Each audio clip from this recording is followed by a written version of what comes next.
ابھی ہمارے پیش نظر جو موضوع ہے وہ ہے علامہ اقبال رحمۃ اللہ علیہ کا تصور جبر اور قدر، یا تصور جبر اور اختیار علامہ اقبال کا۔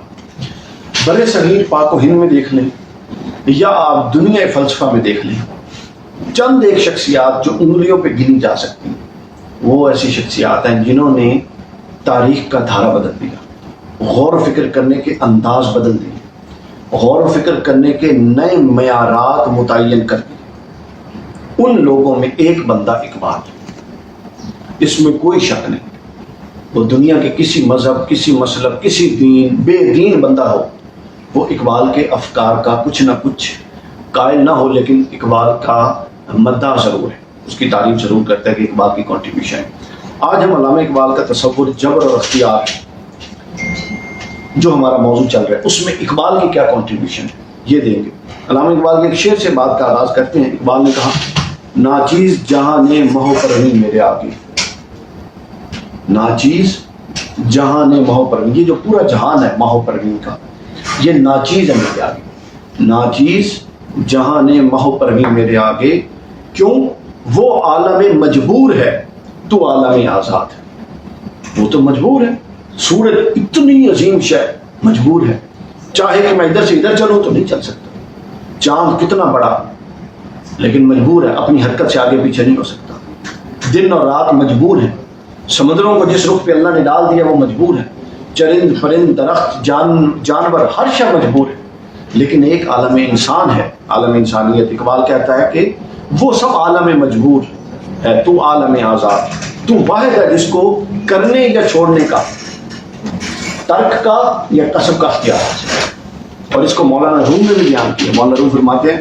خلق را از انبیاء آزادی است، نبیوں کو اللہ نے صرف اس لیے بھیجا ہے کہ انسان کے ضمیر کو آزاد کریں اور اس کو یہ بتائیں کہ تم کسی کے ماتحت نہیں پیدا کیے گئے بلکہ تم غور و فکر میں آزاد ہو۔ انبیاء کے بھیجنے کے بڑے مقاصد میں سے ایک یہ مقصد، کیونکہ جب آپ آزادی فکر اور آزادی ضمیر عطا ہو جاتی ہے تو پھر جب بندہ دین کی طرف متوجہ ہوتا ہے تو فطرت کے قریب تر دین صرف اسلام کو پایا جاتا ہے، اور کوئی دین فطرت کے قریب تر نہیں۔ کبھی موقع ملا تو اس موضوع پر آئیں گے۔ اقبال کا جو تصور ہے اس کا آغاز کس سے ہوتا ہے؟ جبر و قدر کا پہلا نقطہ اس میں ہے کہ انسان کی فطرت۔ اقبال اپنے تصور جبر و قدر کا آغاز کرتے ہیں کہ انسان کے اندر ایک خاص فطرت رکھی ہوئی، ہم میں سے ہر بندے میں ایک فطرت ہے، آپ لوگ اس بات کے قائل ہیں۔ پھر اقبال کہتے ہیں کہ اس فطرت میں اس کائنات کی تسخیر، اس کائنات کی تنسیخ، اس کی تعمیر، یہ پہلو رکھے گئے۔ یعنی فطرت ہمیں مجبور کرتی ہے کہ ہم کائنات کی تسخیر، یعنی کائنات کے اندر زیادہ سے زیادہ عروج کی طرف حرکت کریں۔ یعنی ہر انسان کی فطرت اس کو مجبور کرتی ہے کہ وہ کچھ کرے، کچھ تعمیری کنٹریبیوشنز کرے، کچھ تنسیخ کرے، کچھ بہتری کرے، کچھ چیزوں کا انکار کرے، کچھ چیزوں کا اقرار کرے۔ یہ فطرت کے اندر پایا جاتا ہے داعیہ۔ اب یہ انسان پر منحصر ہے کہ وہ اس مادے کو جو فطرت میں رکھا گیا ہے کہ چیزوں کو تعمیر کرنے کا یا چیزوں کو تخریب کرنے کا، اس مادے کو پروان چڑھائے اور درست سمت میں پروان چڑھائے۔ یعنی اب دیکھیے فطرت ہی کے اندر اگر درست سمت میں پروان چڑھنے کا مادہ ہے تو فطرت ہی کے اندر منفی سمت میں بھی پروان چڑھنے کا مادہ ہے، تو لہذا درست سمت میں فطرت کو پروان چڑھائے، یہ انسان کی ذمہ داری۔ اگلا نقطہ اس میں، اب یہ آپ دیکھتے جائیے ہر نقطہ میں نے اس پوائنٹس ان کو، اس کی فکر کو اقبال کی، کیونکہ علامہ کا نظریہ کہیں لکھا ہوا موجود نہیں ہے بلکہ یہ اقبال کے کل مواد سے اخذ کردہ ہے، ماخوذ ہے، سمجھے؟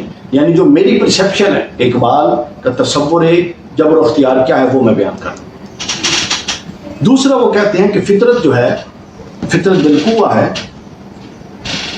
اس سے دو طرح مطابقت پیدا کر سکتا ہے انسان۔ فطرت سے دو طرح کی مطابقت پیدا کی جا سکتی ہے، ایک یہ کہ یا خود کو کائنات کے قوانین کے ساتھ ہم آہنگ کر دیا جائے، یعنی خود کو کائنات کے رحم و کرم پہ چھوڑ دیا جائے، اور دوسرا یہ کہ کائنات کے مخفی قوتوں کو ان کا انکشاف کر کے، ان کو جان کر، ان کو تابع کر کے اپنے لیے مفید بنا لیا جائے۔ یہ دو صورتیں ہو سکتی ہیں، یا تو کیا ہے، یا تو جو اصول ہے ان کے مطابق ڈھل جائے، یا تو بالکل آپ اپنے آپ کو ان کے رحم و کرم پہ چھوڑ دیں، ان اصولوں کے، یعنی آپ پیدا ہوئے ہیں، آپ کھائیں پیئیں، بچے پیدا کریں اور مر جائیں جو جانور کرتے ہیں، یا آپ کائنات کی مخفی قوتوں کو پہلے غور و فکر کر کے ان کا ادراک کریں، مخفی قوتوں کا، پھر ان قوتوں کو اپنے تابع کریں اور اپنے لیے مفید بنائیں، بجائے اس کے کہ آپ پر کوئی شے حاوی ہو آپ اس پر حاوی ہو جائیں، آپ راکب بن جائیں، ایسا نہ ہو کہ آپ پر کوئی آگے چڑھ جائے. سمجھے؟ یہ دوسری چیز تھی اس کے اندر اہم ترین. اب دیکھیے نا کائناتی قوتوں کی مثال دیکھیے. آئنسٹائن نے کیا کیا تھا؟ یہ جو ہوا کے اندر ہی ریس تھی اس نے اس کو کیا کیا، ان کو دریافت کیا، ان کی خاصیتوں کو دریافت کیا اور ایک نئی دنیا بسا دی. یہ جہاز جو ہوا میں اڑتا ہے اس کو پہلے کسی نے دریافت کیا کہ ہوا کے اندر، کائنات کے اندر یہ جو ہوا ہے اس کے اندر یہ قوت ہے کہ یہ تو ہزاروں لاکھوں ٹن وزن اٹھا سکتی ہے. لیکن وہ ایسے نہیں کہ آپ لاکھوں ٹن یوں اٹھائیں اور چھوڑ دیں کہ ہوا اٹھانے، اس کے لیے ایک ضابطہ بنے گا. وہ ضابطہ کیا تھا؟ اس کے ضابطے کے تحت جہاز بنائے گا. سمندر پر آپ لاکھوں ٹن جا کے رکھیں ڈوب جائے گا. لیکن اگر ایک ضابطے کے تحت اس پانی کو استعمال میں لایا جائے، آپ پوائنٹ سمجھتے ہیں، ضابطے کے تحت لایا جائے تو وہ ہزاروں لاکھوں اربوں ٹن وزن اٹھا کے پھرتا ہے. بجلی کو آپ دیکھیں کہاں سے پیدا ہوئی، کیسے پیدا ہوئی، لیکن اب پوری کائنات کی اس پر انحصار ہو گیا. تو گویا یہ وہ مخفی قوتیں ہیں جو کائنات کے اندر. کشش ثقل ہے، گریویٹیشنل فورس. یہ کسی نے، نیوٹن نے پہلی دفعہ توجہ اس طرف کی نا سیب کے گرنے سے، اور اس نے اس طرف توجہ کی اور ایک پورا قانون بنا دیا. ریزسٹنس ہے، فورس ریزسٹنس. آپ سامنے مارے رد عمل آتا ہے، ایکشن کا ریئیکشن. یہ کسی ہزاروں بندوں نے مارا ہوگا اور آتا ہوگا، غور کسی نے نہیں کیا. لیکن جب آپ غور کرنے لگ جاتے ہیں تو پھر چیزیں آپ پر منکشف ہونا شروع ہو جاتی ہیں. اور یہ بات ذہن میں رکھیں، ہم یہ سمجھتے ہیں کہ سب کچھ دریافت ہو چکا ہے، ہمارے حصے کے لیے تو کچھ رہتا نہیں. ایسا نہیں. یا جتنا آسان تھا وہ دریافت ہو چکا، اب تو بہت مشکل ہے. ایسا بھی نہیں ہے.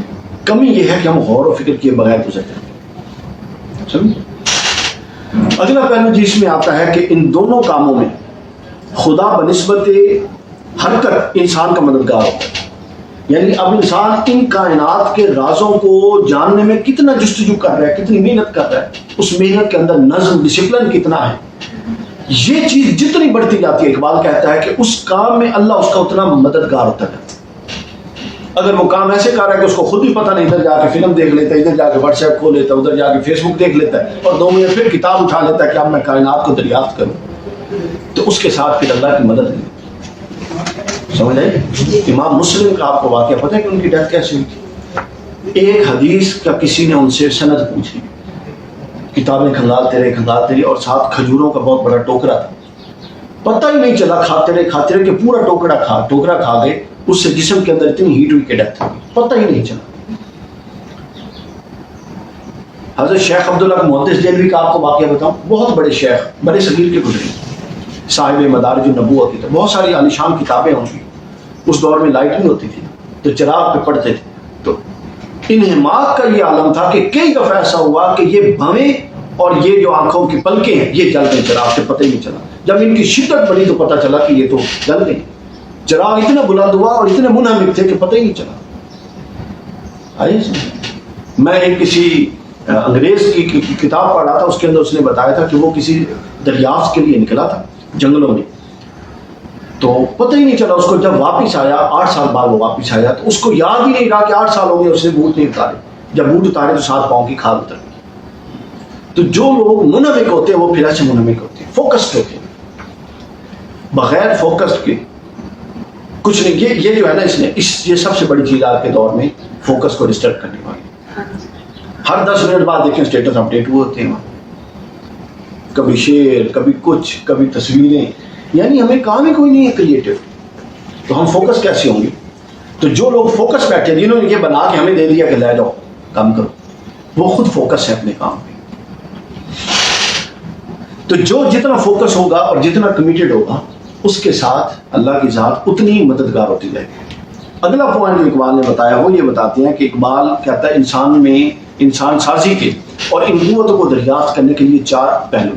ایک پہلو ہے تحت شعور، دوسرا پہلو ہے سماجی ماحول جس کا آپ ذکر کر رہے تھے، تیسرا پہلو ہے ارادہ و اختیار، اور چوتھا پہلو ہے عمل.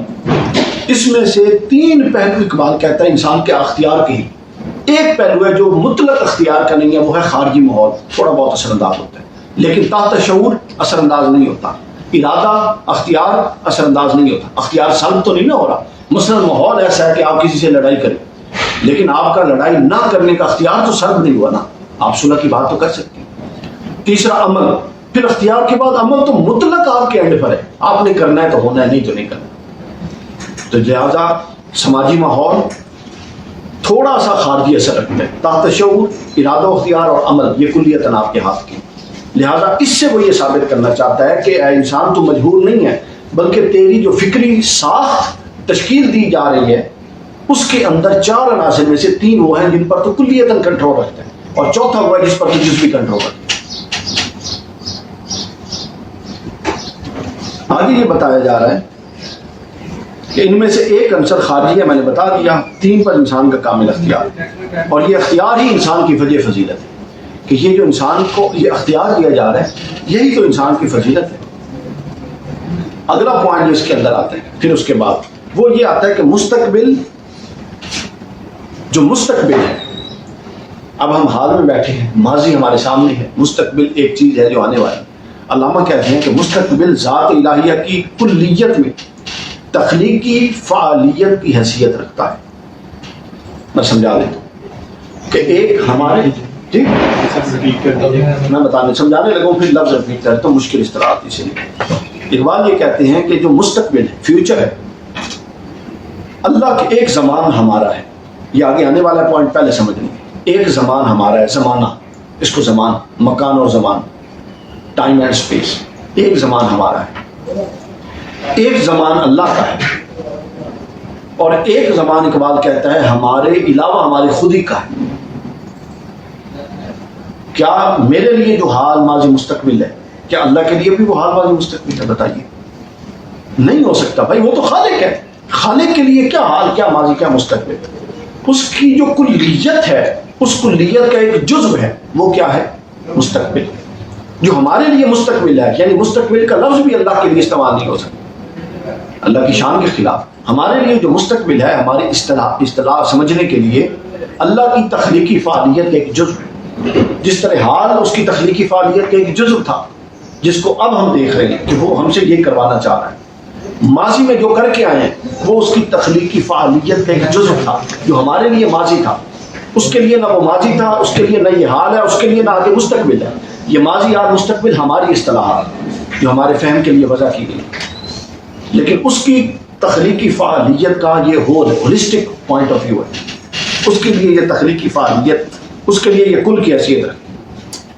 آگے یہ کہا جا رہا ہے، اب یہ جب آپ نے سن لیا کہ تخلیقی فعالیت کی ایک پارٹ ہے، کلیئر ہوا ہے کہ جو مستقبل ہے وہ اللہ کی جو کلی تخلیقی فعالیت ہے اس کا ایک حصہ ہے. اچھا، اس کا ایک حصہ ہے. اس چیز کی بصیرت قضاء و قدر پر پختہ یقین کی صورت میں حاصل ہوتی ہے. یعنی جب آپ اللہ کی ذات کی طرف زیادہ متوجہ ہوتے ہیں، بار بار متوجہ ہوتے ہیں، اور اس پہلو پر غور کرتے ہیں کہ اس کے لیے تو زمان و مکان ایک جیسا ہے، سمجھے، اور پھر آپ پر اقبال کہتا ہے، اور آپ تقدیر کے پہلو پر غور کرتے ہیں تو اقبال کہتا ہے کہ یہ قضاء و قدر کے معاملات آپ کی بصیرت بڑھاتے جاتے ہیں، بصیرت بڑھتی جاتی ہے، اور آپ کے اندر صلاحیت پیدا ہو جاتی ہے، آپ اللہ کی اس تخلیقی فعالیت کا ادراک کرنے لگ جاتے ہیں.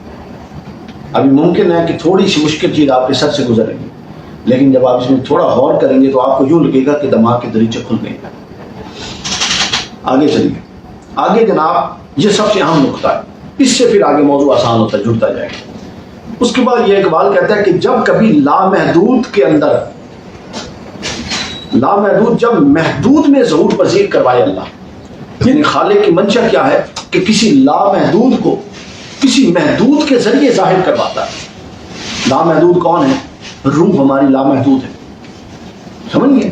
روح کہاں سے آئی ہے؟ وَنَفَخْتُ فِيهِ مِن رُوحِي، اللہ نے کہا میں نے اپنی روح پھونک کیا، اللہ سے آئی ہے، تو لامحدود ہے. چونکہ لامحدود سے آئی ہے. جسم کیا ہے؟ محدود ہے. سمجھ آ گیا؟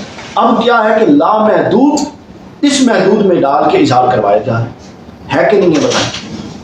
لامحدود کو محدود کے اندر ڈال کے اس کے ذریعے اس کا اظہار کروایا جا رہا ہے. علامہ کہتے ہیں کہ جب ایسا ہو تو پھر ذات متناہی یعنی جو محدود ہوتا ہے اس کے لیے یہ ضروری ہے کہ وہ خود کو بااختیار کرے، یعنی وہ خود بااختیار ہو جاتا ہے. جب کبھی ایسا کائنات میں ہو کہ کسی لامحدود کو محدود میں ڈال کے محدود کے ذریعے اس کا اظہار کروایا جا رہا ہو تو یہاں یہ عنصر لازمی ہوتا ہے کہ اس محدود کو بااختیار کیا جاتا ہے. یعنی اگر وہ محدود بااختیار نہ ہو تو اس کے اندر جو لامحدود ڈالا جا رہا ہے وہ لامحدود اپنی فعالیت میں بالکل ناقص ہو جائے اور یہ پورا فعل ہی غلط ہو جائے، بے مقصد ہو جائے، عبث ہو جائے. اور یہ محال ہے چونکہ یہ کسی انسان کا فعل نہیں. کلیئر ہوا کہ دوبارہ مثال بھی دے دیں. انسان کی مثال بتائیے. یہ سب سے زیادہ سمجھ آنے والی مثال. دیکھیے انسان محدود ہے، جس ہمارا محدود ہے، یہاں سے شروع ہوتا ہے یہاں پہ ختم ہو جاتا ہے. ٹھیک ہے. انسان کے اندر جو روح ہے وہ کوئی نہیں دیکھ سکتا، وہ لامحدود ہے. سمجھ؟ اب کیا تھا کہ اس محدود کے اندر اس لامحدود کو بھیجا گیا اور ان دونوں کو ملا کے کہا گیا کہ آپ یہاں پہ چلیں، دنیا میں اظہار کریں. تو اقبال کا پوائنٹ آف ویو یہ ہے کہ جہاں پر ایسا کبھی ہو کہ لامحدود میں لامحدود کو ڈال کے بھیجا جائے، وہاں یہ لازمی ہوتا ہے کہ اس محدود کو بااختیار کیا جائے. سر اگر اس محدود کو بااختیار نہیں کیا گیا تو اس کا مطلب ہے آپ لامحدود کو بھی محدود کر رہے ہیں. اچھا. پھر یہ سارا عملی پھر یہ عملی غلط، یعنی اس لامحدود کے لامحدود ہونے کی وجہ سے اس محدود کو بااختیار کر دیا جاتا ہے چونکہ وہ اس کے اندر آ گیا. اب روح میرے اندر ہے وہ لامحدود، میرا جسم محدود، لہٰذا مجھے بااختیار کیا گیا اور میں بااختیار ہوں کرنے. میں ابھی چاہوں تو ٹیبل توڑ دوں، بااختیار. نہیں توڑتا میں بااختیار. یہ میں بوتل اٹھا کے سامنے دیوار میں مارا ہوں بااختیار، لیکن میں نہیں مارا کیونکہ میں بااختیار. آپ بات سمجھے؟ سر روح آپ نے کہا کہ لامحدود ہے، تو کیا روح جو ہے اسپیس اینڈ ٹائم میں نہیں ہوتی؟ نہیں، اسپیس اینڈ ٹائم میں کیسے ہو سکتی ہے؟ آپ دیکھیے نا، روح کیا آج خلق ہوئی ہے جب سے آپ پیدا ہوئے؟ آپ کی روح تو عہد الست کا اقرار کر کے آئی ہے، الست بربکم. سمجھ آ گئی؟ اور الست بربکم کا اقرار کب تھا؟ جب کائنات ہی نہیں بنی تھی. تو ٹائم کب سے بنا؟ جب کائنات بنی، سورج چاند ستارے بنے، سورج کی اس موومنٹ سے ہم نے ٹائم کیلکولیشن کر سکے. تو سر کس جگہ پہ میں نے وہ اقرار کیا؟ اقرار آپ اسپیس تو ہوگی نا، کچھ جگہ تو اسپیس بتانے عالم عرفات میں اقرار کیا، میدان عرفات میں، چونکہ زمین تو پیدا ہو چکی تھی. تو میں نے ابھی آپ کو ایک نقطہ بتایا. تو سب اسپیس بھی پیدا ہی ہوگی تھی نا، اسپیس اوبیسلی آپ کہہ سکتے ہیں، لیکن وہ اسپیس اس طرح کی نہیں تھی کہ جس طرح اب مجھے اسپیس چاہیے مادی جسم کے ساتھ، چونکہ وہ مادی جسم تو نہیں تھا نا. لیکن یہ زمین پیدا ہوئی تھی، پانی بھی موجود تھا. جس طرح بھی میں نے بتایا کہ جانوروں کے بارے میں اختلاف ہے، لیکن چرند پرند اور یہ درخت اور یہ پتھر اور ملائکہ اور شیاطین اور جنات یہ موجود تھے انسان سے پہلے. آگے یہ تو موجود تھے، تو ظاہر ہے یہ بھی کسی نہ کسی ٹائم اینڈ اسپیس میں تو تھے ہی نا. چونکہ موجود جب وجود ہو گیا تو وجود جڑا ہوا ہے ٹائم اینڈ اسپیس کے ساتھ. یہ آپ کو پتہ ہے. اچھا، اب یہ ضرور ہو سکتا ہے کہ اس ٹائم اینڈ اسپیس کی کوئی نوعیت تھوڑی مختلف ہو. ہاں، لیکن یہ نہیں ہو سکتا کہ without time and space existence نہیں ہے. وداؤٹ ٹائم اس میں پھر یہ بھی آ جائے گا نا کہ رب العالمین نے جو رحمت للعالمین کے ذریعے اپنی ربوبیت کا اظہار کیا، تو پھر وہ بھی مختار نبی، جیسے آپ کہہ رہے ہیں کہ لامحدود جب محدود کے ذریعے کرتا ہے اپنی مطلب اپنا اظہار کرتا ہے تو وہ اس کو با اختیار بناتا ہے. تو اس میں پھر یہ بھی کانسیپٹ آ رہا ہے. اس میں پھر ایک چیز نبوت ایڈ ہو گئی نا، اس سے پھر یہ ایک بحث الگ ہے. اس کے ساتھ یہ ایک عام انسانوں کی عمومی بحث ہے. نبوت کا درجہ چونکہ بدرجہ بلند ہوتا ہے اور نبی پھر اور زیادہ بااختیار ہوتا ہے اور وہ اور قدرتوں اور صلاحیتوں کے ساتھ آتا ہے، لہٰذا اس کو اس کے ساتھ آنا چاہیے. اگلا پوائنٹ جناب جو آ گیا ہمارے سامنے، اب یہ پوائنٹ آپ لوگوں کو واضح ہے کہ جب محدود کے ذریعے اظہار کرتا ہے تو اس کو لازماً بااختیار بنایا جاتا ہے، اور ہم بااختیار اسی وجہ سے. اگلا اقبال کا نقطہ نظر آتا ہے جی فطرت کی تشکیل کے. وہ کہتا ہے جی جو عناصر ہیں ان میں سے ایک عنصر خیر و شر میں امتیاز ہے. فطرت کی تشکیل میں کسی وقت سمجھا دوں گا آپ کو. انسان کی فطرت کو جب بنایا گیا تو اس کے اندر 4 عناصر ہیں. ان 4 میں ایک عنصر ہے ٹھیک اور غلط کا امتیاز. آپ دنیا کی کوئی کتاب بھی نہیں جس شخص نے دیکھی کسی دیہاتی ایجنٹ کو بتائیں، اس سے کہیں ایک کام یہ ہو رہا ہے یہ ہو رہا ہے، وہ کہے گا یہ ٹھیک ہو رہا ہے یہ غلط ہو رہا ہے. کیسے کہے گا؟ حالانکہ اس نے کوئی معیار نہیں پڑھا. اس لیے کہے گا کہ اس کی فطرت میں ایک معیار موجود ہے، اس معیار کو بروئے کار لا کر وہ کہہ رہا ہے. ہاں، اگر آپ علم و فن ساتھ اضافہ کرتے جائیں تو وہ معیار پختہ سے پختہ تر اور اعلیٰ سے اعلیٰ تر اور برتر سے برتر ہوتا جائے گا. کلیئر ہوگی؟ مشکل باتیں تو نہیں ہے نا جی آپ؟ ٹھیک. اب آگے چلیے. یہ پہلے آپ جب اقبال کا پورا تصور سمجھ لیں گے تو پھر آپ کو اقبال کی عظمت کا اندازہ ہوگا. ٹھیک ہے کہ ہم تو میں اس کا تصور میں تو سمجھا رہا ہوں اور آپ میں سن رہے ہیں، تو جس کے ذہن اور دل پر یہ افکار وارد ہوتے تھے اس کی عظمت کا کیا نام ہو. اچھا آگے چلیے. خیر و شر میں تمیز کے درجہ بدرجہ پہلو اقبال کہتا ہے کہ انسان میں رکھے گئے. اور ان پہلوؤں کے رکھنے کا مقصود یہ ہے کہ اس تمیز کے نمایاں احساس کی بنا پر منفی محرکات اختیاراً قابو میں رکھے اور مثبت محرکات کو عمل اور کثرت کے ذریعے پروان چڑھائے اور یوں خدا سے قریب تر ہوتا جائے. یعنی وہ یہ کہتا ہے کہ فطرت میں بھی مثبت منفی پہلو، اختیار میں بھی سب کچھ، روح میں بھی ایسا سب کچھ. تو یہ جو درجہ بدرجہ ہمیں یہ شعور دیا گیا کہ یہ ٹھیک ہے یہ غلط ہے، یہ ٹھیک ہے یہ غلط ہے، یہ اس لیے دیا گیا کہ اس شعور کو ہم تیز تر کرتے جائیں. اور اقبال کہتا ہے کہ جو اس شعور کو تیز تر کرتا جائے گا تو نیچرلی بات ہے جو اس کے دوسری طرف منفی شعور ہے نیگیٹو چیزوں کا، وہ کیا ہوگا؟ وہ بیٹھتا جائے گا، کم ہوتا جائے گا. اقبال کہتا ہے کہ یہی عمل انسان کو رب کے قریب تک کرتا جائے گا اور اس کو احساس بھی نہیں ہوگا. یعنی ایک تو ہمارا عمومی تصور ہے نا جی، عبادت کریں اللہ کے قریب ہوں گے، یہ کریں وہ قریب ہوں گے، تسبیح پڑھیں قریب ہوں گے، ٹھیک ہے وہ ٹھیک اپنی جگہ، لیکن کائنات پر غور کریں اور اس طور پر غور کریں اور اپنے افکار و نظریات کو اس طور پر پروان چڑھائیں، منفی طرف روک کے اور مثبت طرف پروان چڑھائیں. تو اقبال کہتا ہے کہ اس سے انسان کو قرب الہی کی وہ منازل حاصل ہوتی ہیں کہ جس کا تصور بھی نہیں کیا جا سکتا. فطرت انسانی کی اسی ساخت جو ہم نے بیان کی ہے، فطرت انسانی کی اس ساخت کو دیکھا جائے تو یہ بآسانی سمجھا جا سکتا ہے کہ انسان شر کے اختیار پر مجبور نہیں. ساتھ ہی کمال یہ ہے کہ وہ فطرت انسانی کے مثبت تقاضوں کو ذات باری تعالیٰ کے اوصاف عالیہ کی نہج پر برت سکے. اگلا لمحہ کیا آتا ہے جب یہاں پہنچ گئے تو وہ کہتا ہے کہ اب جو مثبت پہلو تھے جن کو تم پروان چڑھا رہے تھے درجہ بدرجہ، اس کو پروان چڑھانے کے لیے ایک لائے عمل بھی تو چاہیے. کیسے چڑھایا جائے؟ تو وہ لائے عمل دو ہیں، یا اللہ کا اخلاق ہے یا اللہ کے رسول کا اخلاق ہے. اور یہ دونوں ایک ہیں، جو کہ رسول اللہ کا اخلاق کیا ہے؟ قرآن ہے، اور قرآن اللہ کا کلام ہے. تو قرآن دونوں جگہوں پہ جمع ہو چکا ہے، ادھر رسول اللہ کا اخلاق ہے، ادھر اللہ کا کلام ہے. حدیث صحیح ہے کہ اپنے آپ کو ان اخلاق سے مزین کرو جو اللہ کے اخلاق ہے. خلقوا باخلاق اللہ، اللہ کے اخلاق اپنے اندر پیدا کرو. اللہ کا اخلاق کیا ہے؟ اللہ عادل ہے، عدل کرتا ہے، ہمیں بھی عادل ہونا چاہیے. اللہ سے ہمیشہ سچ صادر ہوتا ہے، ہمیں ہمیشہ سچ بولنا چاہیے. اللہ مخلوقات پر رحم کرتا ہے، ہمیں مخلوقات پر رحم کرنا چاہیے اور رحم کرنے کا حکم دے. سمجھے؟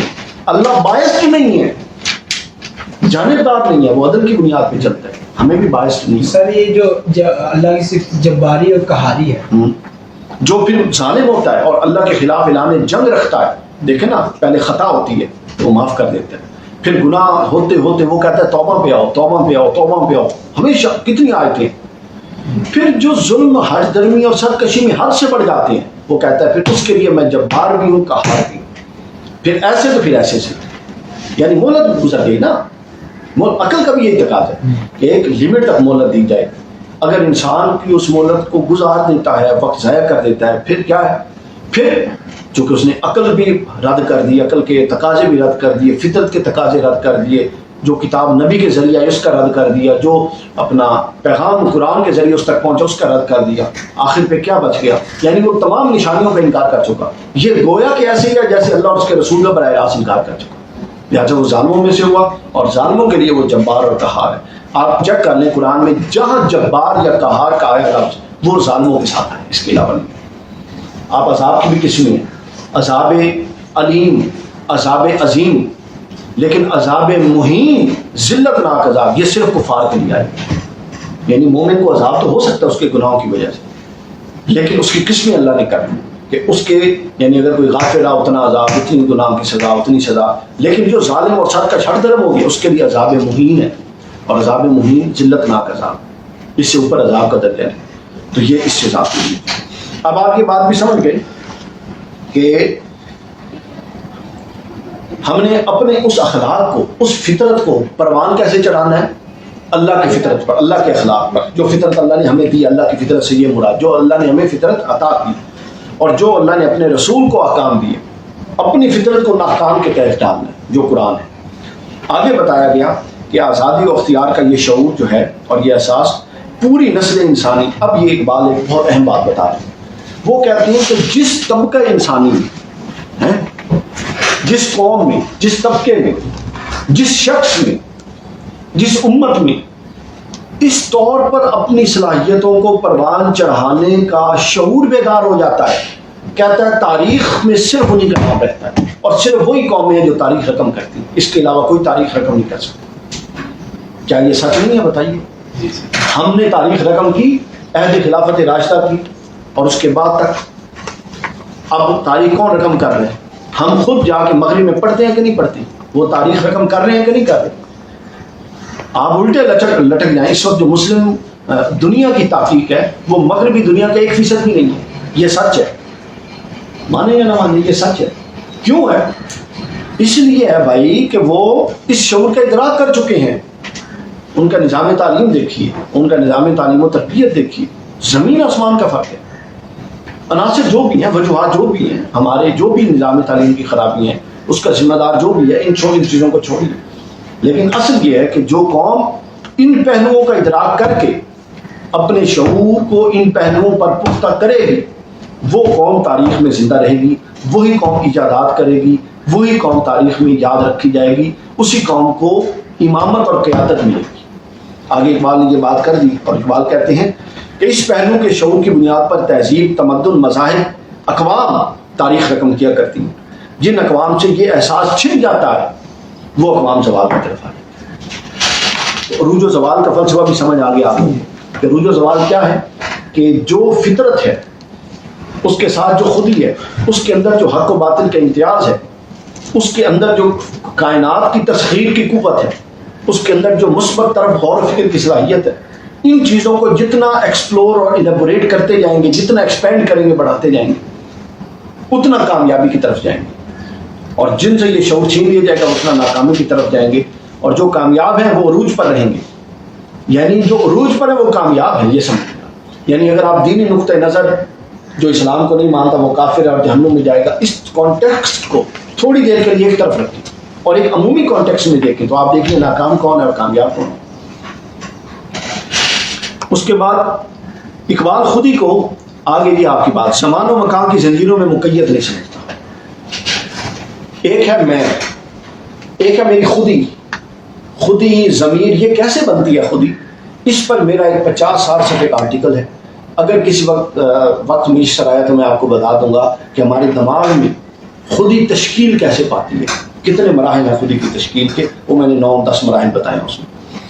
تو اب یہ اصل چیز یہ ہے کہ وہ یہ کہتا ہے کہ ایک زمان ہے میرا، یہ جس میں گزر رہا ہوں، آپ بیٹھیں آپ کا، ایک زمان ہے میری خودی کا یا میری روح کا، میرے باطن کا، میرے شعور کا، میرے ضمیر کا۔ یہ خودی ایک ایسی اصطلاح ہے جس کو ہر بندہ اپنے طور پہ سمجھتا ہے، اس لیے میں نے کئی نام لے لیے۔ اقبال خودی لیتے تو وہ کہتا ہے خودی اور انا کا ایک اپنا زمان اور مکان ہوتا ہے، مادی قسم کا ایک اپنا زمان اور مکان ہے، اور اللہ کا ایک اپنا زمان ہے، پیور ڈیوریشن۔ ہاں اچھا، اقبال کا کہنا ہے کہ یہ درست ہے۔ اچھا، یہ جب 3 زمان اس نے بتا دیے، پھر وہ کہتا ہے کہ آپ کا یہ مادی وجود تو اس زمان کا پابند ہے۔ اب دیکھیے کہ وہ سارا فلسفہ سمجھا کے آزادی ارادہ اور اختیار کی طرف ہمیں کیسے لے کے جا رہے ہیں۔ وہ کہتا ہے کہ آپ کا وجود اس زمان کا پابند ہے، آپ کی خود اس زمان کی پابند نہیں ہے، چونکہ اس کا زمان ہی اور ہے نا۔ اسی طرح چونکہ الہی زمان اور ہے، لہٰذا وہ پھر کسی بھی شے کا پابند نہیں ہے، اس کا ہم کاملاً ادراک بھی نہیں کر سکتے۔ وجود کے لیے سیریل ٹائم میں ہماری عقل کی ایک لمٹ ہے نا، اس سے اوپر ہم ادراک نہیں کر سکتے۔ تو بس ہمیں صرف یہ سمجھنا ہے کہ الہی زمان اور ہے، بدنی زمان اور ہے، اور خودی کا زمانہ اور ہے۔ اقبال یہ کہتا ہے کہ جسم پابند ہے، خودی پابند نہیں۔ اقبال کا یہ بھی کہنا یہ درست ہے کہ ذہن اور طبعی افعال زمان کے اندر وقوع پذیر ہوتے ہیں۔ جی، کوئی بھی کام ہم کرتے ہیں زمانے میں کرتے ہیں کہ نہیں کر رہے، زمانے میں وقوع پذیر ہوتے ہیں، مگر اس کے باوجود جس طرح زمان الہی اس مادی زمان سے مختلف ہے، حالانکہ زمان الہی پیدا کس نے کیا ہے؟ خود اللہ نے۔ یہ زمانہ کس نے پیدا کیا ہے؟ سمجھ آئے؟ تو گویا اللہ بھی یہ چاہتا ہے کہ ایک زمان مادے جسم کے لیے ہو، ایک زمان روح کے لیے ہو، اور پھر ایک زمان روح یا خودی کے لیے، پھر ایک زمان خود اس کی اپنی ذات کے لیے، جو کہ تمام زمانوں پر حاوی ہو۔ تو وہ یہ چاہتا ہے کہ جس طرح ایک میں بات پوری کر دوں گا۔ اقبال کا یہ کہنا درست ہے کہ ذہنی اور طبعی افعال زمان کے اندر وقوع پذیر ہوتے ہیں، مگر اس کے باوجود جس طرح زمان الہی اس حاوی زمان الہی اس مادی زمان سے مختلف ہے، اسی طرح خودی کا زمان ایک علیحدہ صورتحال ہے۔ پس طبعی حوادث اور ذہنی حوادث ہوتے زمان اس میں ہیں، ہوتے ہی زمان میں ہیں، مگر ان پر من کل وجوہ مادی وجود اور مادی لزوم کا الزام نہیں لگایا جا سکتا، یعنی ہو وہ اس میں رہے، لیکن یہ نہیں کہا جا سکتا کہ زمان نے آپ کو مجبور کر دیا یہ کرنے کے لیے، کیونکہ آپ بااختیار ہیں اور پہلے ایک اختیار کا مقدمہ قائم ہو چکا ہے۔ تو یعنی اختیار اتنی چیزوں کا دیا ہوا، اقبال کہتا ہے کہ محض ایک مادی زمان کی بنیاد پہ آپ خود کو مجبور یہ نہیں کہہ سکتے، یہ کلیم نہیں کر سکتے کہ آپ مجبور۔ اچھا، اور پھر اس کے اندر دوسرا پہلو یہ ہے کہ جو افکار ذہنی ہے وہ کہتا ہے کہ وہ وقوع تو مادی زمانے میں ہو رہے ہیں مگر ان کا تعلق مادی زمانے سے نہیں۔ ابھی ہو سکتا ہے آپ کے ذہن میں آج سے 10 سال پرانی ایک بات آ جائے اور آپ اتنا اس میں کھو جائیں کہ آپ کو لگے آپ اس زمانے میں، ہوتا ہے کہ نہیں ہوتا؟ اکثر حادثات میں ایسا ہوتا ہے، مثلا اگر کسی کی والدین کی ڈیتھ ہوئی، میری والدہ کی ڈیتھ ہوئی، تھوڑا وقت ہوا تو میں جب اس طرف جاتا ہوں تو مجھے لگتا ہے میری دنیا بھی وہی ہے، ٹھیک ہے؟ کسی کی شادی ہوئی وہ اس طرف جاتا ہے تو سکتا ہے دنیا ہی یہی ہے۔ کوئی حادثہ آپ نے دیکھ لیا، فلاں حادثہ ایکسیڈنٹ ہوا یا کوئی ایسا واقعہ ہو گیا جو آپ بھول نہیں سکتے، تو اب کب ہو رہا ہے؟ وہ ہو اب رہا ہے، آپ سوچ رہے ہیں اس زمانے میں بیٹھ کے، مگر وہ آپ کو ایک مختلف زمان میں لے گیا کہ نہیں لے گیا؟ تو لہٰذا جو ذہنی اعمال ہے وہ زمان کے مقید نہیں ہے، حالانکہ ہو ایک زمان میں رہے۔ اسی طرح جو خودی ہے وہ رہتی تو اس زمان میں ہے لیکن وہی زمان کی مقید نہیں ہے۔ اس کے بعد وہ کہتا ہے کہ خودی کے زمان کی وسعت اس مادی زمان کی وسعت سے بدرجہ زیادہ ہے، یعنی ایک اس کے اندر ہے جو وسعت پائی جاتی ہے، ایک پھر اس سے اوپر کا زمانہ ہے، خودی کا انا کا زمانہ، اس کے اندر وسعت پائی جاتی ہے اور وہ وسعت بدرجہ زیادہ ہے۔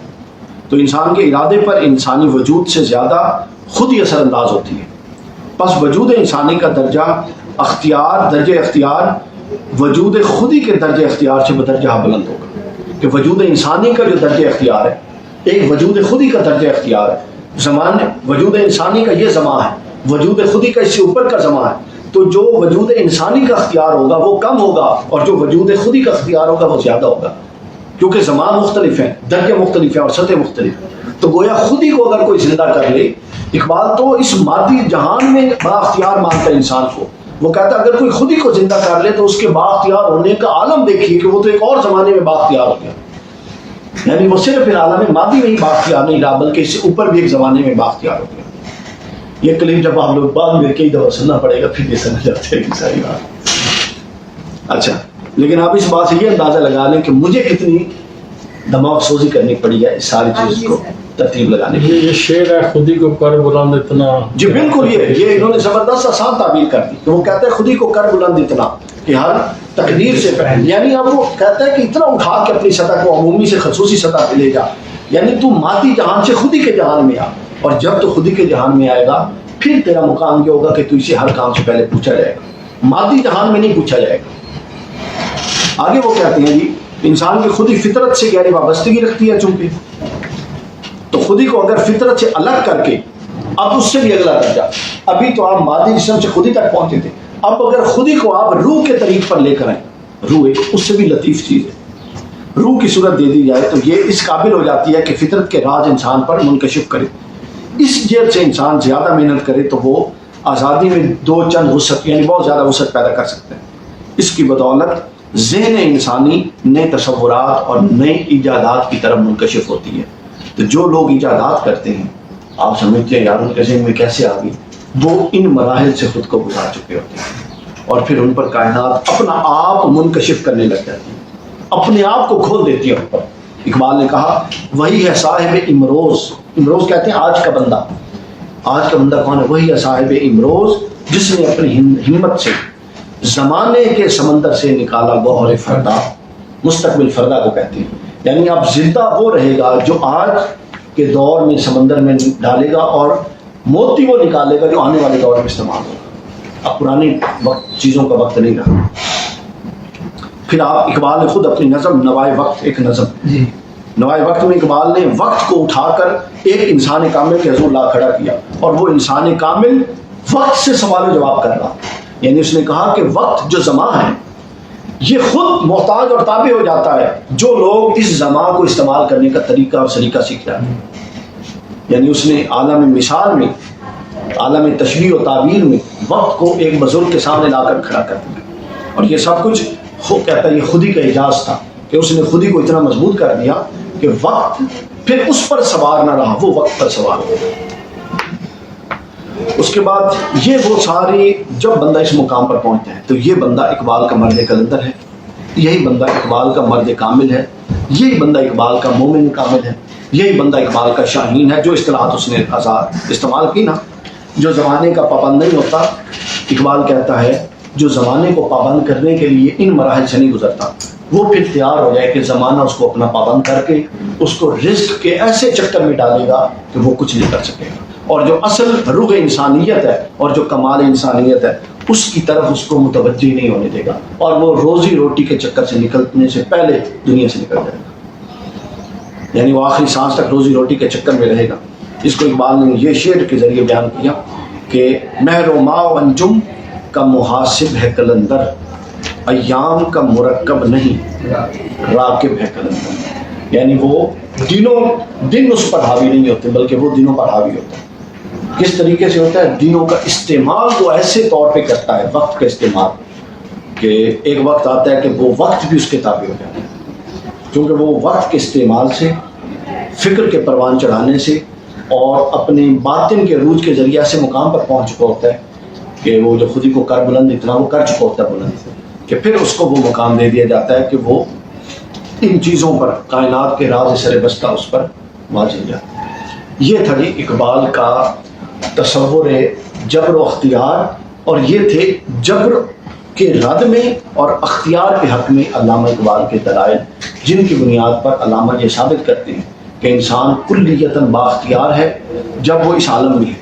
اگر وہ اپنے آپ کو اس عالم سے اٹھا کے بلند کرتا ہے تو وہ اور بااختیار ہے، وہ جتنا بلند کرتا جائے گا اختیار بڑھتا جائے گا، یعنی عدم اختیار کا کوئی تصور نہیں، عدم اختیار کا کوئی تصور نہیں ہے، چاہے وہ جتنی بھی نچلی سے نچلی سطح کی سطح جو بڑھے گی تو اس کے اختیار کی سطح بڑھے گی۔